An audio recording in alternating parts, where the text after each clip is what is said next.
Lor, bun venit la un joc. Stai, fată, cu mine. Ok, Afară băieți. că-mi plouă. Ieșim dacă vrei. Ce avem de făcut? Vreți să ieșim afară? Vrei? Dar eu o să mă pregătesc să mă duc. Da, mai rău cu ceapa, că stai după aia. Mă terminau și ce face simplu.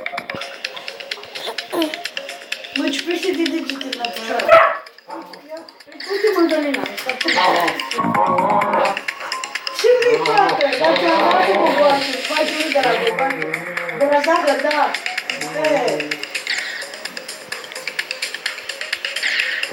Faci o râd de la gogoașă. Cum face Mădălina. Nu ți-am mai mănânci gogoș? Nu. Uite, ai bucăți. Nu, eu filmez! Ceresturile care ia-ți-le, te Nu, rog. eu filmez!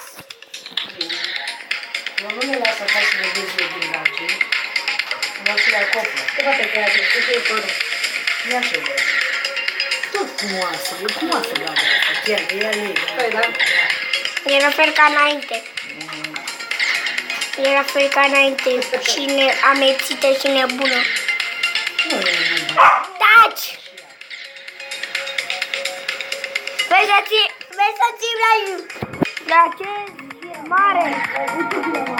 Taci! Dar lasă că nu mă lăsă să știi să mănânc. Dar bine, cum vrei. Vrei să ții la filmarea asta?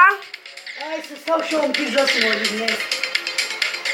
Hai, boierile. Filmez. Uite, boierile astea. No, my fucking... Nici nu mai filmez. Asta e vreme.